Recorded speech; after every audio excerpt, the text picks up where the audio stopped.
우리 말씀을 보고 또 우리 기도하고 찬양했으면 좋겠습니다. 오늘 말씀 창세기 29장 20절 말씀입니다.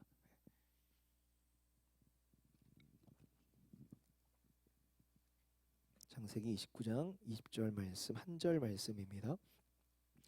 네, 방송실 좀 더 저를 줌인 해주세요. 좀 더 가깝게 조금 더 줌인 해주시면 좋을 것 같아요. 네. 제가 읽어드리도록 하겠습니다. 창세기 29장 20절 말씀. 저 모니터에서 제 목소리 좀만 더 주시기 바랍니다. 자, 함께 읽어보죠. 한 절 말씀이니까 함께 읽겠습니다. 시작. 야곱이 라헬을 위하여 7년 동안 라반을 섬겼으나 그를 사랑하는 까닭에 7년을 며칠같이 여겼더라. 아멘. 네, 잠시만요.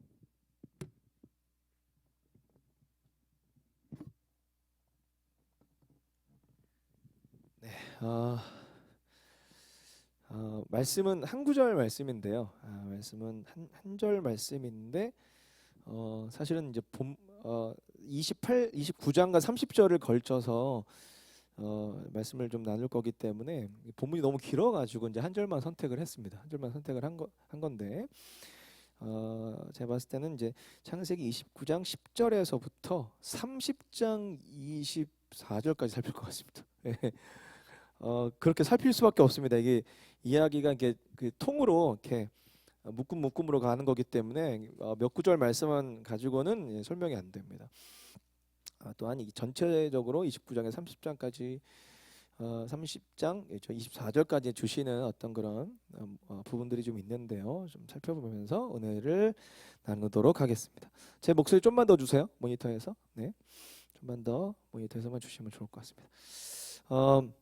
우리가 지난주에는 27장부터 28장까지 살폈는데 지난주도 상당히 장황했는데 이야기가 길어서 오늘도 못지 않을 것 같습니다. 하지만 그렇게 어렵지 않습니다.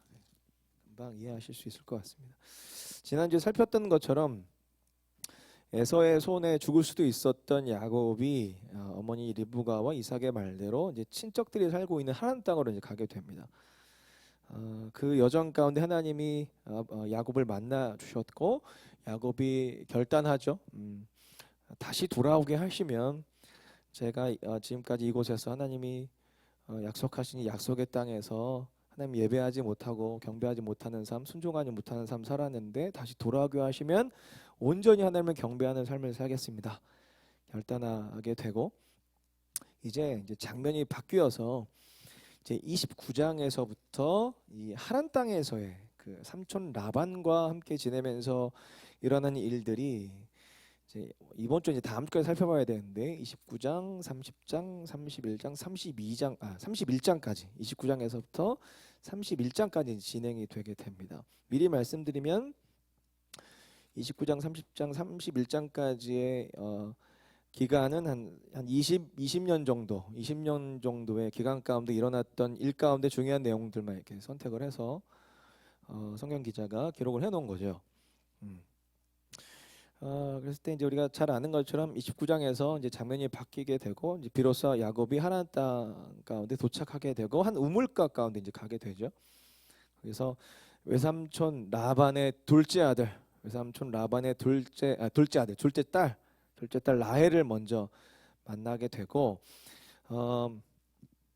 라헬에게 이제 내가 당신의 아버지, 그러니까 내 삼촌 라반의 동생 리브가가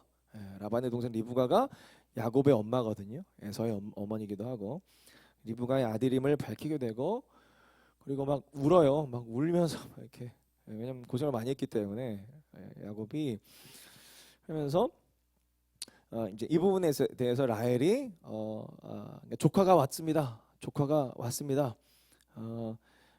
야곱이 왔습니다라고 이제 외삼촌 라반 그러니까 이제 라헬의 라헬의 아빠에게 알리게 되죠. 그리고 라반이 그 이야기를 듣고 우물가로 가서 야곱을 이제 영접해서 집으로 데려오게 됩니다. 그 내용이 10절에서부터 12절인데 한번 읽어보기만 하겠습니다. 10절 야곱이 그의 외삼촌 라반의 딸 라헬과 그의 외삼촌의 양을 보고 나아가 울 아교에서 돌을 옮기고 외삼촌 라반의 양떼에게 물을 먹이고 그가 라헬에게 입맞추고 소리내어 울며 12절 그에게 자기가 그의 아버지의 생질이요 리브가의 아들됨을 말하였더니 라헬이 달려가서 그 아버지에게 알림해 그때 말씀드렸던 것처럼 라반이 급히 달려와서 야곱을 맞아들이게 됩니다. 13절 라반이 그의 생질 야곱의 소식을 듣고 달려와서 그를 영접하여 안고 입맞추며 자기 집으로 인도하여 드리니 야곱이 자기의 모든 일을 라반에게 말하며 지난날 집에 있었던 일부터 해서 다 이제 얘기를 하는 거겠죠. 그랬을 때 라반이 14절에서 라반이 이르되 너는 참으로 내 혈육이로다 하였더라. 야곱이 한 달을 그와 함께 거주하더니 여기까지는 굉장히 훈훈하고 야 이제 야곱이 이 삼촌 라반의 집에서 안전하게 지낼 수 있겠구나. 뭔가 좀 기반을 닦고 안전하게 잘 지냈다가 때가 되면 다시 돌아갈 수 있겠구나. 이제 이렇게 보게 됩니다. 굉장히 훈훈하게. 그러면서 라반이 한 달을 함께 지내고 난 다음에 야곱에게 이제 이런 제안을 하게 됩니다. 15절인데 라반이 야곱에게 이르되 내가 비록 내 생질이나 혈육이나 뭐 이런 의미겠죠. 내가 어찌 그저 내 일을 하겠느냐, 그러니까 공짜로 그냥 일을 시키겠느냐 이거예요. 내 품삯을 어떻게 할지 내게 말하라. 야곱이 뭐 그냥 있지 않았던 것 같아요. 라반과 함께 일을 했는데 참고로 이제 목축업을 했어요. 목축업, 양과 염소를 치는 일을 했던 것 같아요. 또 라반이 그런 사람이고 그것에 대한 품삯을 주겠다. 품삯을 주겠다라는 건데 야곱이 돈이 아닌 둘째 딸 라헬을 아내로 달라. 이렇게 딜을 하는 겁니다. 16절에서부터 19절인데 라반에게 두 딸이 있으니 언니의 이름은 레아요 아우의 이름은 라헬이라. 레아는 시력이 약하고 라헬은 곱고 아리따우니. 이 부분에 있어서 굉장히 뭐 의견이 분분한데 이렇게 좀 모아지는 것 같아요. 그러니까 상대적인 거예요. 절대적인 게 아니라 그러니까 라헬에 비해서 레아가 조금 덜 이뻤다 이런 표현인 거죠. 근데 둘 다 예뻤긴 한 것 같아요. 둘 다 예쁘긴 한 것 같아요. 근데 레아보다 라헬이 훨씬 더 예쁜 거죠. 그렇게 이해해 볼 수 있을 것 같아요. 18절. 그래서 이제 야곱이 라헬을 더 사랑하게 되죠. 라헬의 어떤 외모 때문에 어떤 그런 하나님의 응답 이런 것보다도 보내주신 나에게 보내주신 배우자다 이런 것보다도 그냥 예뻐서. 18절 야곱이 라헬을 더 사랑함으로 대답하되 내가 외삼촌의 작은 딸 라헬을 위하여 외삼촌에게 7년을 섬기리이다. 라헬을 주시면 7년 섬기겠다. 7년 섬기고 난 다음에 라헬을 아내로 얻어서 이제 어떻게 할 계획이겠죠? 어떻게 할 계획이겠어요? 돌아가겠다라는 의미도 포함되는 거야. 돌아가겠다. 라반이 그 제안에 야곱의 어떤 제안에 제안을 수락하게 되고 19절 라반이 이르되 그를 내게 주는 것이 타인에게 주는 것보다 나으니 나와 함께 있으라. 그러면서 야곱이 라헬을 위하여 라헬을 얻기 위해서 7년을 라반 밑에서 양과 염소 치는 일을 하게 됩니다. 20절 야곱이 라헬을 위하여 7년 동안 라반을 섬겼으나 그를 사랑하는 까닭에 7년을 며칠같이 여겼더라. 이게 정확하게 무슨 마음인지는 저는 잘 모르겠어요. 하여튼 되게 즐겁게 섬긴 것 같아요. 라헬을 얻는다라는 어떤 그런 뭐랄까요, 어떤 그런 목표, 어떤 기쁨 때문에 며칠같이 여겼더라. 그래서 말씀드렸던 것처럼 여기까지 굉장히 훈훈하고 뭔가 야곱이 이제 이렇게 기반을 닫고 라헬을 아내로 얻어서 이제 7년 후에 말씀드렸던 것처럼 다시 가나안 땅으로 돌아가는 여정이면 되겠다. 근데 그날 말씀드렸던 것 잠깐 언급했던 것처럼 7년만 있지 않죠. 7년을 넘어서 20년 동안 라반의 집에서 이런 표현이 딱 맞는 것 같아요. 붙잡혀서 돌아가지 못하죠. 붙잡혀서 돌아가지 못해요. 그 중에 14년 동안 있으면서 일어났던 몇 가지 일들을 살펴보면서 과연 은혜가 될까? 은혜를 좀 나눠보려고 그래요. 은혜가 분명히 됩니다. 자, 이제 7년이 지나고 난 다음에 약속한 대로 야곱이 라반에게 라헬을 아내로 달라고 요구하게 되죠. 그런데 여기서부터 이제 야곱이 임자를 만났어요. 야곱보다 몇 수 속임수가 능한 라반을 이제 여기서 만난 거야. 임자를 만났어. 삼촌 라반의 속임수로 인하여서 이제 일이 이제 틀어지게 되는데 제가 생각을 해봤을 때, 이게 집안 내력인 것 같다. 라반도 그렇고 라반의 그 여동생이 리브가잖아요. 야곱의 엄마 리브가.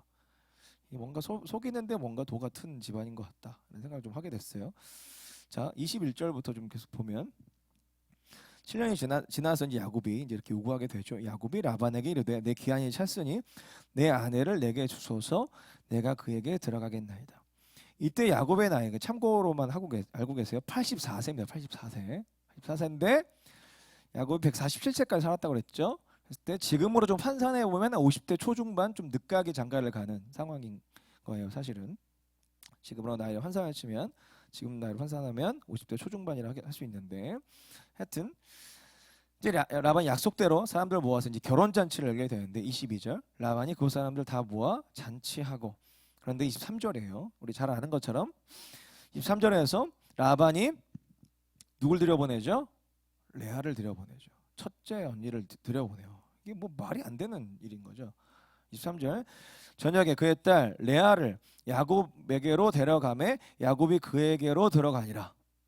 라반이 라헬을 들여보내지 않고 신혼방에 언니인 레아를 들여보내고, 야곱은 못 알아볼 정도로, 그러니까 취했다 이런 설들이 많아요. 못 알아볼 정도로 술을 많이 먹어서 취했다.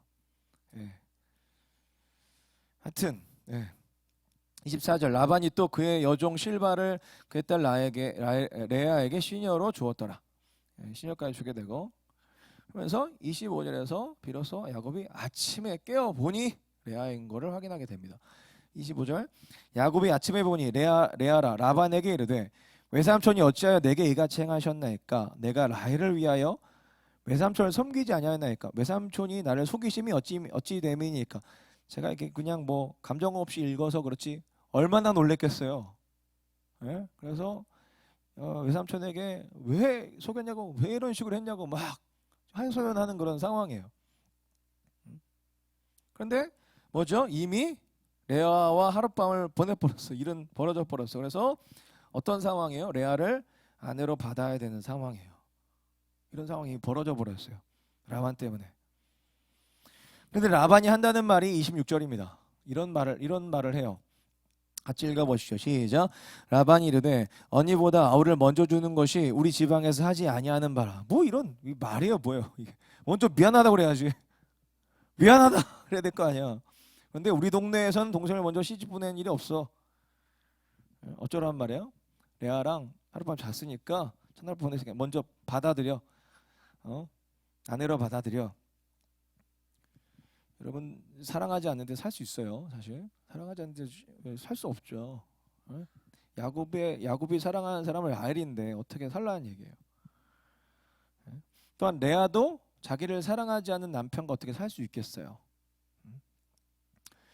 근데 라반이 또 이런 말을 해요. 27절 이를 위하여 7일을 채우라. 우리가 그도 내게 주리니 내가 또 나를 7년 동안 섬길지니라. 뭐예요? 7년을 더 섬겨. 그러면은 라헬을 줄게. 둘째 딸 라헬을 줄게. 뭐 이런. 그래서 지금 이제 라반을 살펴보면 무슨 결혼 이런 거 별로 관심 없는 것 같아요. 그러니까 자기 딸들의 결혼, 뭐 사위 별로 관심 없고 뭐에 관심이 있냐면, 이건 미리 좀 말씀드려야 되는데 뭐냐면 자기 집안의 목축업에만 관심이 있어요. 무슨 말이냐면 야곱 때문에 7년 동안 엄청 번성했거든요. 그러니까 엄청 번성했기 때문에 자기 딸들을 볼모로 7년을 더 붙들어 놓으려고 지금 하는 거예요. 지금 야곱을 좀 이런 분위기예요. 이런 의도가 이제 이런 의도였다라는 게 이것만 보면, 이 본만 보면 모르고 이제 창세기 30장 29절 30절 말씀에 그 야곱의 하소연을 보면 확실히 알 수 있는데 한번 띄워주세요. 30장 29절 30절 그거구나. 30장이에요. 29장이 아니라. 자, 참고하세요. 자, 야곱이 그에게 이르되 내가 어떻게 외삼촌을 섬겼는지 어떻게 외삼촌의 가축을 섬겼는지 외삼촌이 아시나이다 하면서 30절 띄어주세요. 30절. 네. 내가 오기 전에는 외삼촌의 소유가 적더니 번성하여 때를 이루었으니 내 발이 이르는 곳마다 여호와께서 외삼촌에게 복을 주셨나이다. 그러나 나는 언제 내 집을 세우리까? 이거든요. 이제 요 말은 14년이 다 지난 다음에 야곱이 이제 돌아가겠다라고 말하면서 이제 요 얘기를 하는 거거든요. 그러니까 처음에 외삼촌의 소유가 적었는데 야곱의 발이 디뎌지는 곳마다 야곱이 무슨 잘나서가 아니라 야곱과 함께 하시는 하나님의 복 주셔서 번성했거든요. 근데 이 부분에 있어서 야곱의 첫 7년을 경험한 라반이 야곱에게 라헬을 바로 넘겨주면 7년 후에 바로 넘겨주면 바로 돌아가겠다고 할 것 같으니까 레아를 먼저 들여보낸 거예요. 또한 레아를 먼저 들여보내서 레아를 데리고 돌아가지 않을 것임을 이미 또 라반은 알고 있는 거죠. 그래서 레아를 먼저 들여보내고 하룻밤을 자기에서 부부가 되어버리게 만든 다음에 자 라헬을 맞이하려면 7년 더 일해야 돼. 이렇게 딜하는 거예요. 머리 좋죠? 머리 되게 좋은 것 같아. 근데 예상했던 대로 라반이 예상했던 대로 야곱이 레아 데리고 돌아가지 않겠다고 하면서 그 라반의 제안을 바로 받아들이게 돼요. 여기서부터 이제 비극이 시작이 되는 거예요. 이 가정에 엄청난 비극이 시작이 돼요. 28절 야곱이 그대로 하여 28절 7일을 채움에 라반이 딸 라헬도 그에게 아내로 주고 라반이 또 그의 여종 빌하를 그의 딸 라헬에게 주어 시녀가 되게 하며 30절 야곱이 또한 라헬에게로 들어갔고 그가 레아보다 라헬을 더 사랑하여 다시 7년 동안 라반을 섬겼더라. 이런 식으로 라반의 실수로 인해서 레아와 라헬과 동시에 야곱이 결혼하게 돼서 함께 살게 되는 기괴한 일이 벌어지게 되는 거예요. 성경은 항상 일부일처 한 남자가 한 여자를 또한 한 여자가 한 남성을 사랑하는 그 관계를 항상 줄기차게 성경은 얘기하고 있어요. 일부 다처가 아니에요. 아무리 고대 사회를 할지라도 그것은 고대 사회의 세상적인 방법이고 하나님이 원하시는 율법의 기준은 일부일처 한 사람이 한 남자 또한 한 여자가 한 남성을 사랑하는 거예요. 근데 라반의 욕심으로 인하여서 이런 일이 이제 벌어지게 되고 또한 야곱은 라헬을 포기할 수 없었던 거죠. 그러면서 이제 오로지 라헬을 얻기 위해서 14년 동안 라반의 집에서 일을 하게 되는 거죠. 그러면서 이제 한 명의 남편과 두 명의 아내가 함께 사는 이 가정의 분위기가 어땠을까? 이제 살펴보려고 그래요. 동우가 살펴보려고 그래. 보면서 가슴이 되게 먹먹해지면서 야 여기서 어떻게 우리가 은혜를 받지? 이런 생각이 좀 들더라고요. 그런데 은혜가 되더라고요. 은혜가 되는 포인트가 있더라고요. 그러니까 잘 들어보세요. 31절 보시면 이제 레아가 나오는데 31절 여호와께서 자 레아가 사랑받지 못함을 보시고 그의 태를 여셨으나 라헬은 자녀가 없었더라. 이렇게 나오는데 자 여기서 레아가 사랑받지 못했다라는 이 표현을 좀 약하게 표현했는데 원뜻을 보면 자 미워하다 증오하다라는 의미가 있어요. 그래서 레아는 야곱의 미움과 증오를 받았다 이런 거예요. 충분히 그럴 수 있다고 생각해요. 레아를 보면 삼촌 라반의 속임수가 떠올려지지 않았겠어요? 그래서 이런 생각했을 것 같아요. 차마 말을 못하겠다. 저 여자 때문에 7년을 더 고생하고 있어 뭐 이런 생각. 얼마나 미웠겠어요? 추측해보는 거예요. 근데 어떤 측면에서는 레아가 제일 불쌍해요. 레아가 제일 불쌍하고 근데 그런 상황 속에서 하나님이 레아의 태를 여셔서 자 아들들을 주시게 되는데 첫 번째 텀에 이제 4명을 낳아요. 그러니까 1년 그러니까 매년씩 이렇게 아이를 낳는 것 같아요. 첫 번째 텀에 그러니까 의무적으로 야곱이 잠자리만 한 것 같아. 아이를 낳기 위해서. 그래서 이 레아가 아들들을 낳을 때마다 하나님의 그 위로하심을 받지만 이제 살펴볼 텐데 이 야곱에 대한 자신의 심경을 아이를 낳을 때마다 표현을 해요. 총 6명을 낳는데 6명 낳을 때마다 표현을 해요. 예. 말씀드렸던 건 이제 첫 번째 텀으로 4명을 연달아 이제 낳는데 낳으면서 이제 낳을 때마다 자신의 심경을 표현을 하는데 이때 이제 레아의 마음이 이제 더 구체적으로 보여지게 돼요. 32절 레아가 임신하여 아들을 낳고 그 이름을 르우벤이라 하여 이르되 자 여호와께서 같이 읽어보시죠. 시작. 여호와께서 나의 괴로움을 돌보셨으니 이제는 내 남편이 나를 사랑하리로다 하였더라. 이게 뭐예요? 아들이 태어남으로 인하여서 레아의 괴로움을 돌보신 하나님을 고백하면서 동시에 일로 인하여서 내 남편이 나를 사랑하면 좋겠다. 이 심정을 토로하는 거예요. 33절 그가 다시 임신하여 이제 둘째를 임신한 거죠.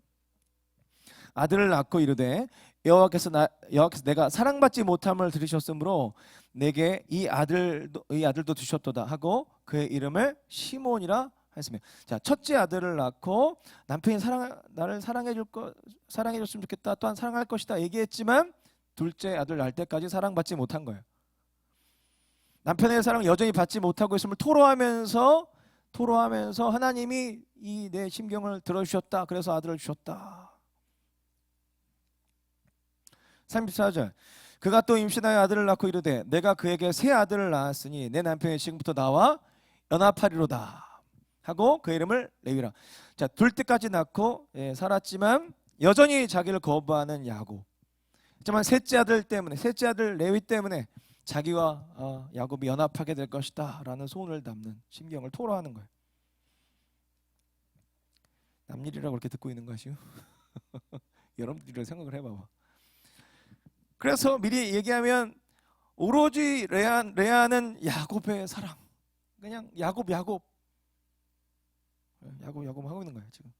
35절 더 보시죠. 그가 또 임신하여 아들을 낳고 이르되 내가 이제는 여호와를 찬송하리라도 하고 이로 말미암아 그가 그의 이름을 유다라 하였고 그의 출산이 멈추었더라. 저는 이 부분을 보면서 마음이 더 아팠어요. 왜냐하면 이런 거예요.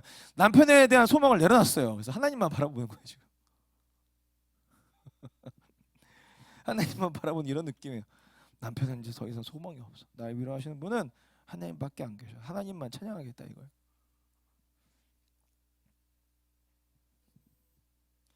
그래서 방금 말씀드렸던 것처럼 레아는 자 야곱에게 사랑받지 못하는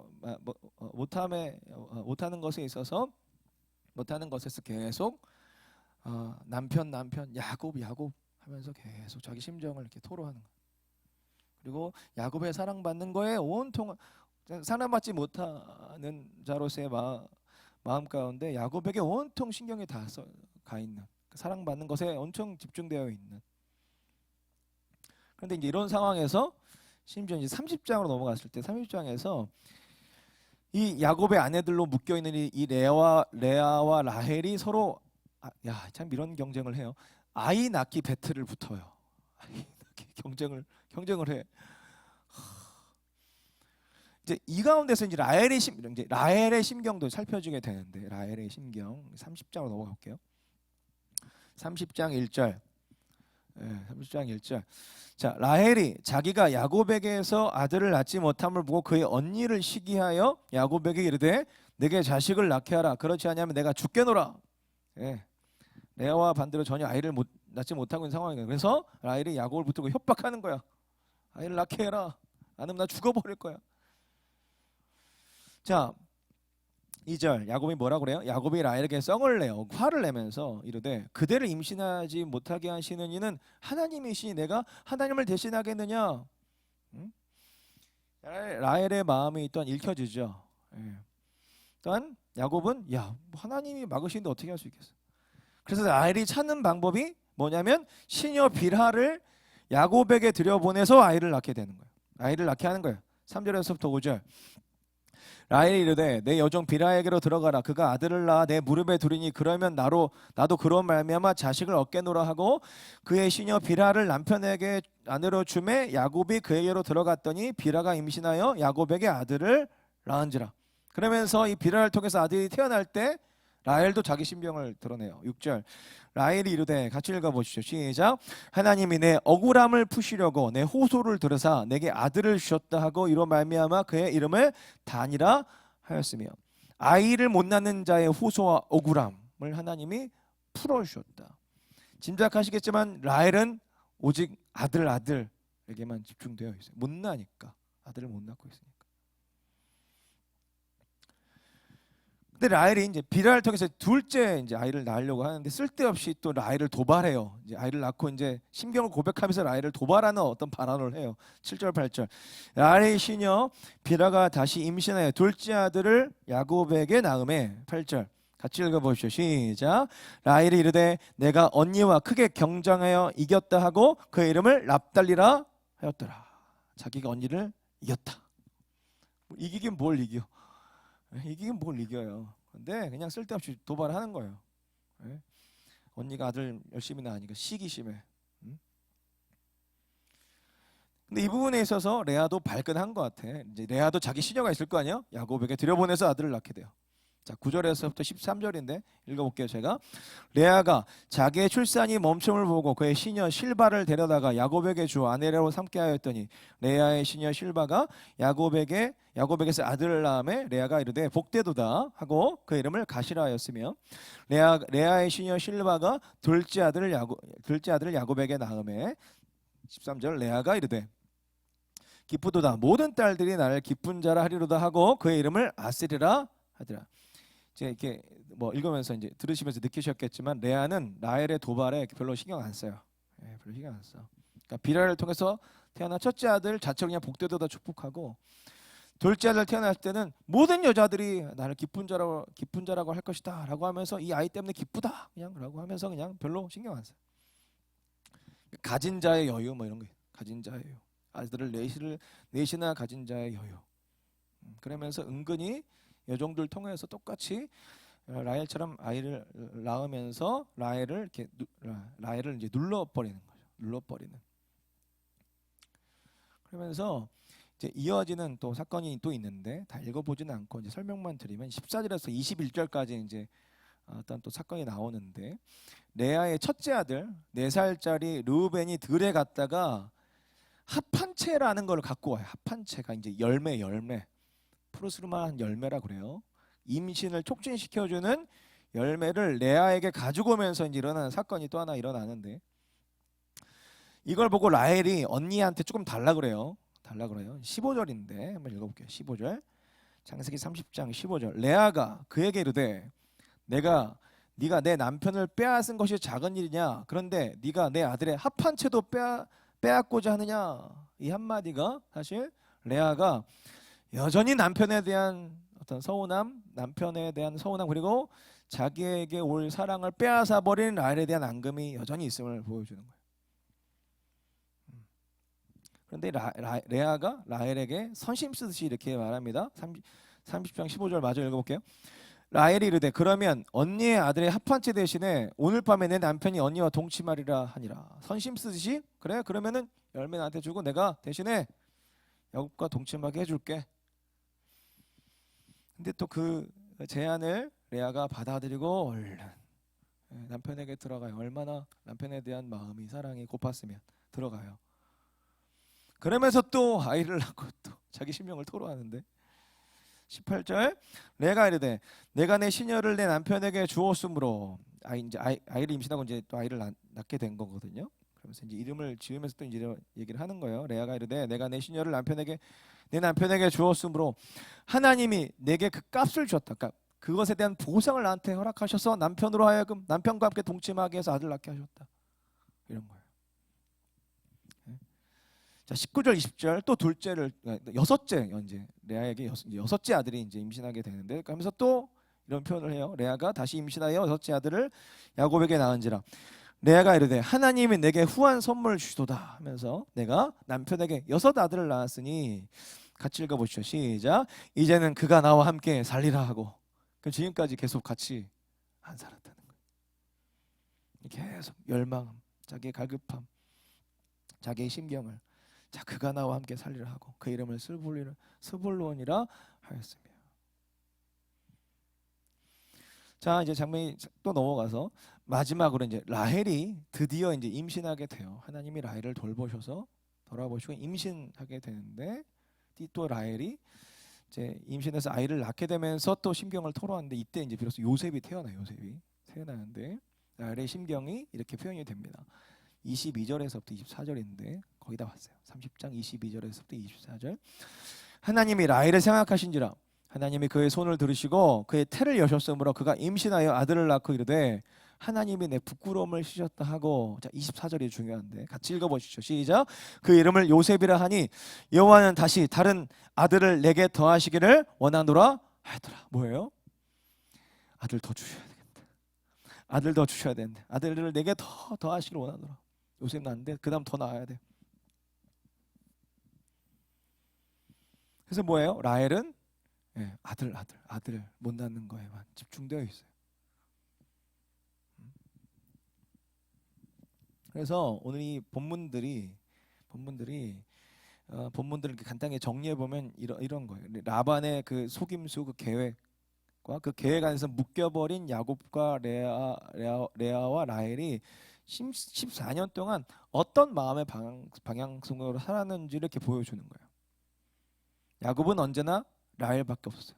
라헬을 왜 14년? 라헬만을 얻겠어 14년. 그래서 라헬 하고 사는 거죠. 레아는 남편을 라헬에게 빼앗겨버리는 인하여는 상실감으로 오는 마음으로 오로지 남편의 사랑, 남편. 야곱.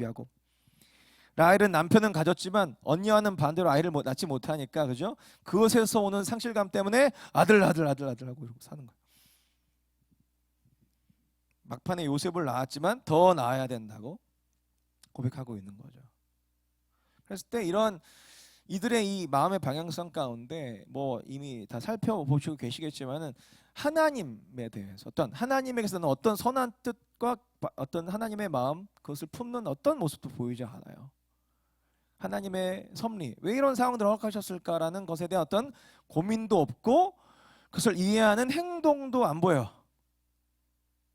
그냥 자기가 얻고자 하는 것을 얻기 위해서 최선을 다하는 야곱, 그리고 남편만을 갈구하는 레아, 넋두리하고 있는 레아, 아들이 없어서 아들만 하고 있는 라헬밖에 없어. 그런 기간을 14년을 보냈어. 그랬을 때 과연 이들에게 하나님은 어떤 존재일까라는 마음이 드는 거죠. 과연 그리고 하나님은 이들을 통해서 무슨 뜻을 펼치실 수 있을까? 그러니까 29장, 30장까지 철저하게 하나님에 대한 어떤 하나님의 뜻, 또한 하나님에 대해서는 배제되고 무시되는 상황. 그런데 요런 상황 가운데에서 야곱은 라헬만 바라보고 있고, 레아는 야곱만 바라보고 있고, 그리고 라헬은 아들만 바라보고 있고, 요런 상황 가운데에서 각자 마음의 방향성이 하나님께로 향한 한 사람도 없잖아요. 라반은 이들을 다 이용하고 있고. 이런 상황 속에서 하나님은 하나님의 계획을 한번 따라해 봅시다. 묵묵히 준비해 가고 계셨다. 시작. 묵묵히 준비해 가고 계셨다. 그것을 어떻게 알 수가 있냐면 이 레아, 라헬, 빌하, 실바를 통해서 태어난 아들들을 살피면 하나님이 그 묵묵하게 준비해 가고 계시는 하나님의 섭리를 살필 수가 있어요. 이 12아들들의 이름을 제가 한번 읽어 드릴게요. 12아들들의 이름을. 자, 첫째 아들 루벤, 시므온, 레위, 유다, 단, 납달리, 갓, 아셀, 이사갈, 스불론, 요셉. 이제 12번째 아들로 이제 라헬이 이제 베냐민을 낳게 되는데 이제 베냐민까지. 여러분, 이들이 앞으로 이스라엘이라는 나라를 이룰 때 시작되게 되는 12지파의 근거가 되는 이름들이 돼요.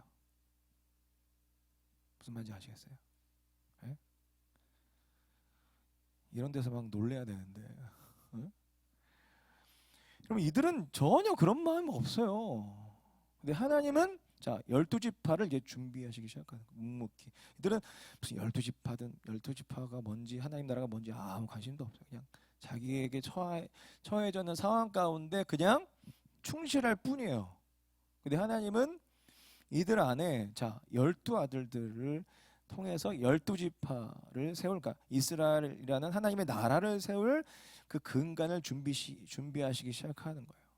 이 말도 안 되는 지방 가운데 마음이 각자 다 갈려 있는데 이들 안에서 하나님이 하나님의 나라에 대한 비전을 심고 묵묵히 계획하고 실행하고 계신다는 거죠.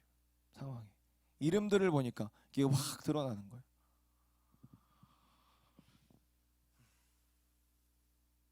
난 이런 게 있어요. 내가 생각했을 때 이제 이렇게 적용이 좀 되더라고요. 내가 생각했을 때 자, 이런 곳에서 이런 마음으로 살고 있는 이들 안에 하나님의 선하신 인도하심과 계획이 있을까라는 그 물음에, 그것은 이들에게도 물을 수 있고 또 우리 스스로에게도 물을 수 있는 거잖아요.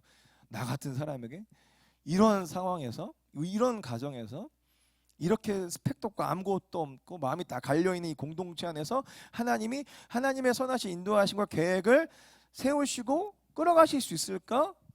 그것에 대한 질문에 대한 대답이 오늘 장황하지만 이 본문에서 대답을 해주고 있는 거예요. 예스예요, 노예요? 예스죠, 예스.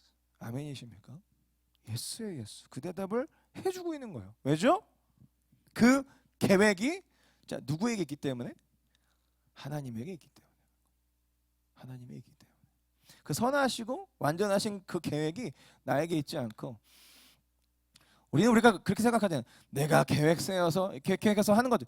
그렇지 않아요. 그건 다 하나님께로부터 온 것이고, 내가 그것을 틀어버려도 하나님이 여전히 그 계획을 세우시고 섭리 가운데 나를 끌어가시겠다라고 결정하셨고, 내가 딱 틀어줘도 하나님은 이미 결정하셨고 나를 끌어가실 것이기 때문에 나를 궤도 가운데 딱 떨어져 있어도 다시 그 궤도로 부르셔서 세우시고 하나님의 뜻을 이루시고자 반드시 이루시고 마는 그 하나님의 완전하신 능력.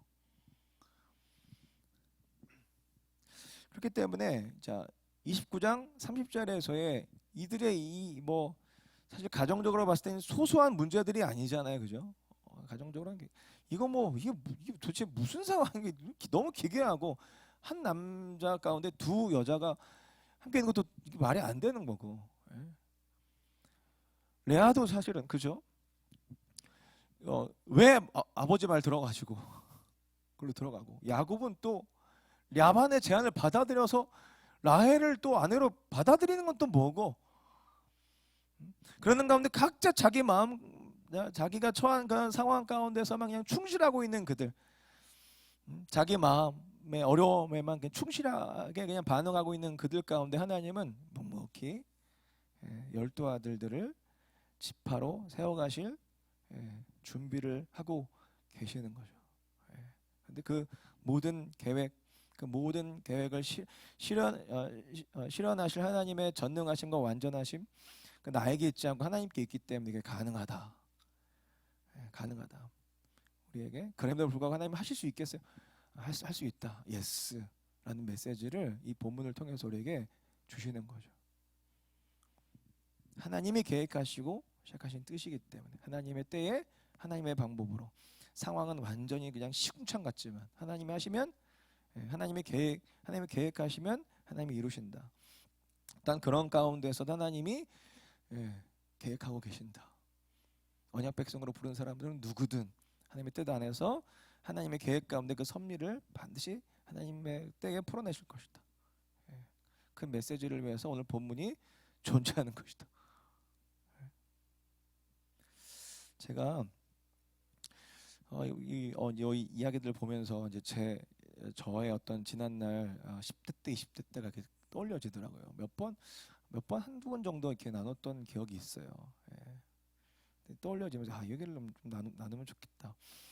제가 10대 때 아무 이유도 없이 그냥 노래가 좋아서 제가 그런 어떤 마음을 담아서 곡을 쓰기도 했는데, 내가 노래할 이유라는 곡을 쓰기도 했는데, 그냥 노래하는 게 좋아서 노래를 그렇게 했어요. 하루에 한 6시간, 7시간씩 한 것 같아. 그래서 노래하거나 농구하러 나가거나, 농구 선수가 꿈이었는데 키가 더 클 줄 알고 더 안 컸어. 186밖에 안 돼. 미안해요. 미안해. 이거 되게 재수 없는 거죠, 그죠? 저도 알아요.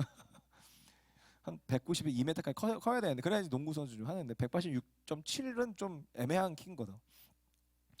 하여튼 노래를 아무 이유 없이 왜 그냥 노래하는 거야. 어머니 아버님이 이렇게 맞벌이 하셨기 때문에 출근하시면 그냥 방학 때나 또 학교 갔다 와서, 또 특히 방학 때 같은 경우는 딱 나가시면 이제 오전 한 10시부터 한 오후 한 3, 4시까지 그냥 콘서트장이 되는 거야. 나 혼자 콘서트 하면서 막 가수들 노래 틀어놓고 혼자 노래를 막 엄청 카피하는 거 똑같이 부르고. 예. 제가 그때 당시에 막 카피했던 가수 박정훈 알아요? 박정훈? 모르려나? 먼 훗날에 잘 모르는구나. 미안해요. 이걸 알면 이걸 알면 이제 저랑 같은 세대. 예? 김종서 나는 김종서 2옥타브 막 C 막 3옥타브까지 막 맨날 연습을 했어. 5시간 6시간 연습하고.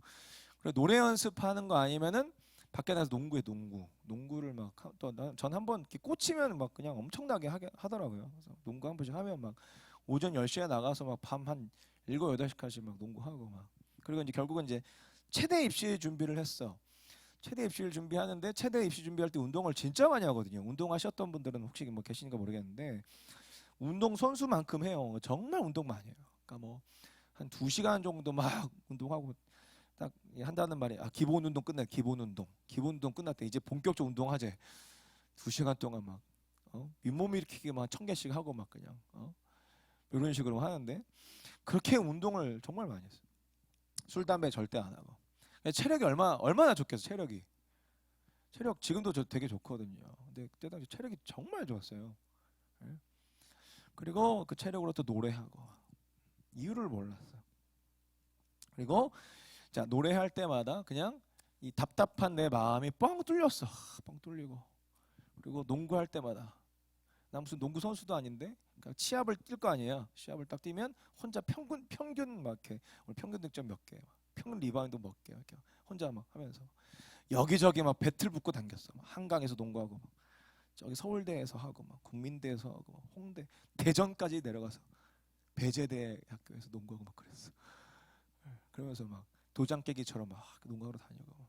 그렇게 한 번씩 슛 쏘고 막 농구하면 마음이 확 풀어지고, 지극히 개인적인 이유로 노래하고 농구했어요. 운동했어.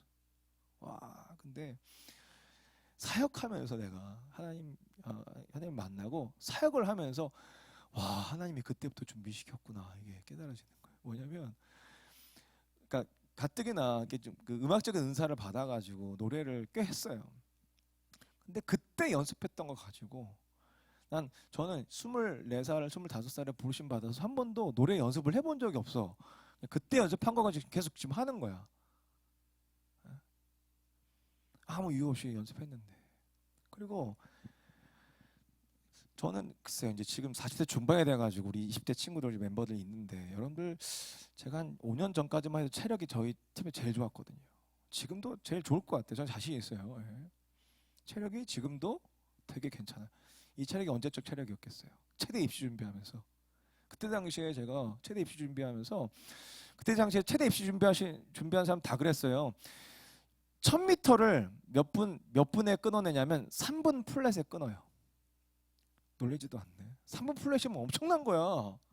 일반 사람들 체력점 만점이 3분 30초 40초대야. 3분으로 끊었다 생각해보면 얼마나.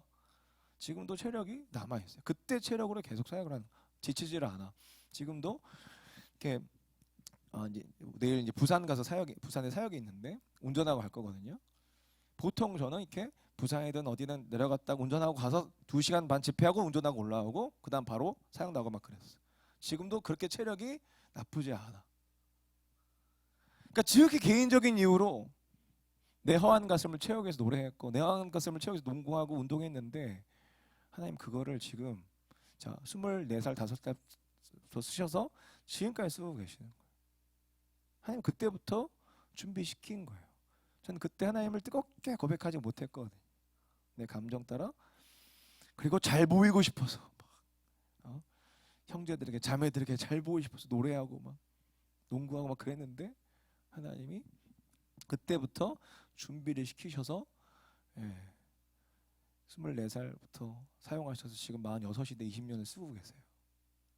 그러니까 이렇더라고요. 그런 거예요. 하나님이 그렇게 나는 마음에 막 갈려있고 딴 생각하고 있지만, 하나님은 여전히 하나님의 계획대로 나를 끌어가고 계신다는 거예요.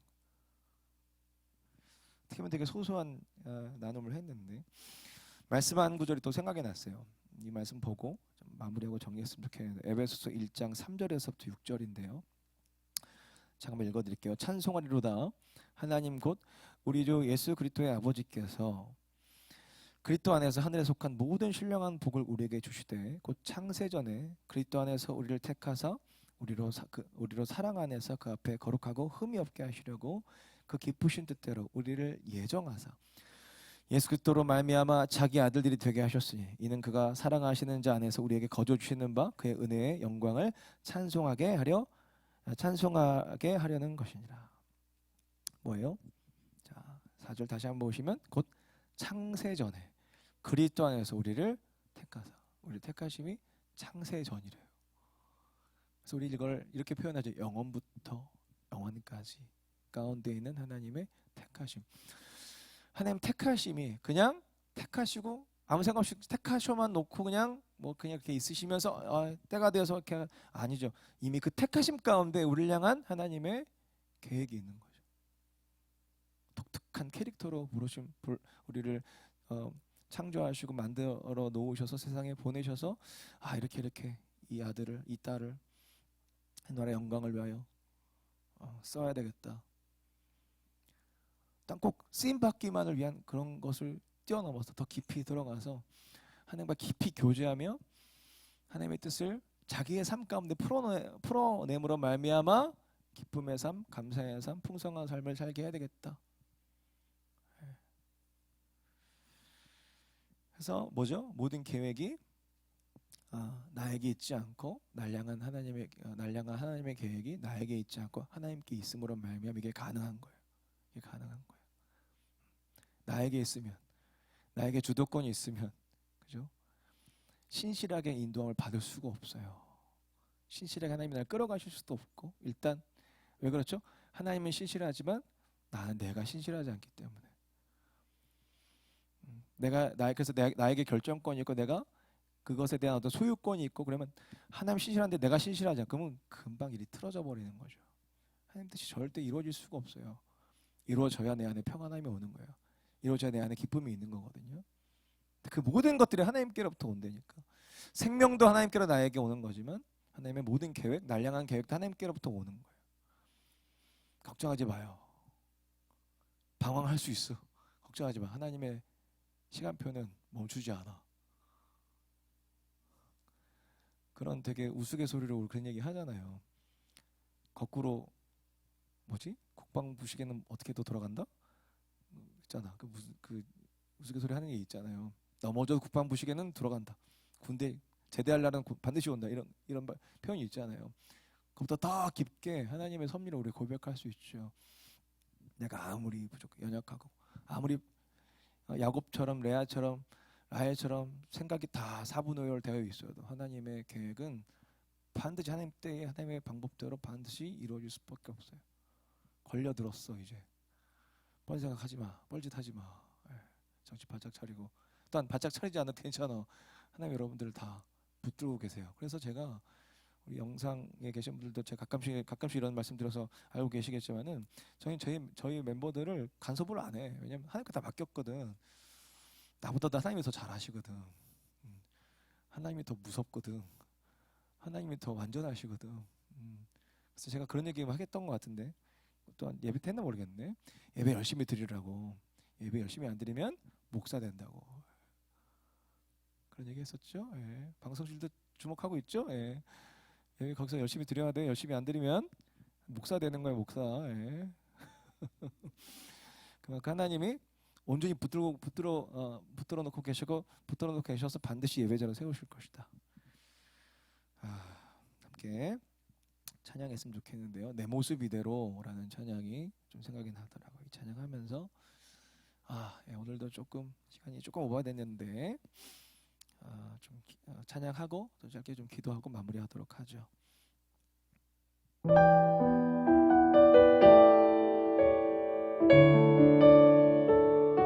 내 모습 이대로 사랑하시네.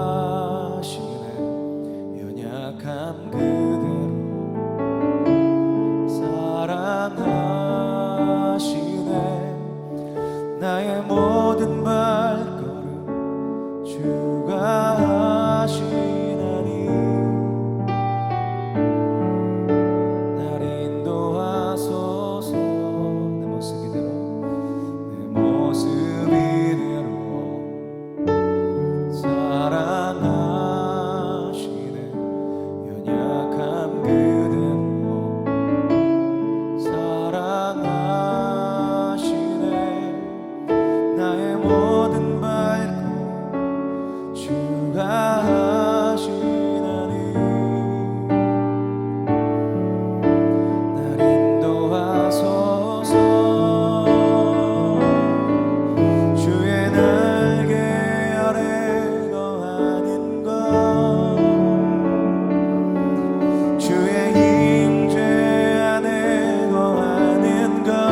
가장 큰 은혜